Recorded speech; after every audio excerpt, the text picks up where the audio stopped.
வணக்கம். இதை வந்து பைன் கோன் என்று சொல்கிறது. இந்த பைன் கோன் என்று அல்லது பைன் கூம்புன்னு தமிழில் சொல்லுவோம்.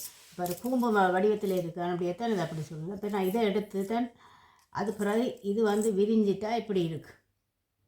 இதை வந்து நான் இப்போ வந்து நிறம் அடிச்சிருக்கேன். அதான் இது இந்த முதல்ல இப்படி இருக்கும். நீங்கள் பார்த்துருக்கலாம், அவங்க கீழே விழுந்து கிடக்கும்.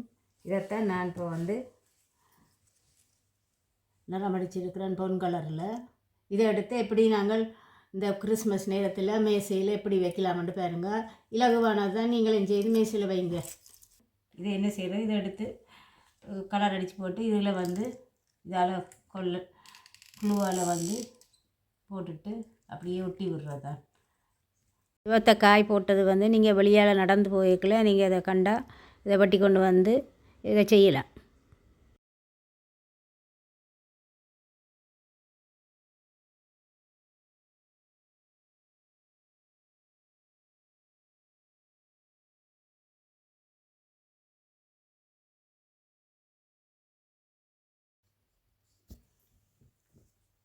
இப்படி எதன் நூல் இருந்தால் இப்படி எடுத்து இப்படி போட்டு விடுங்க.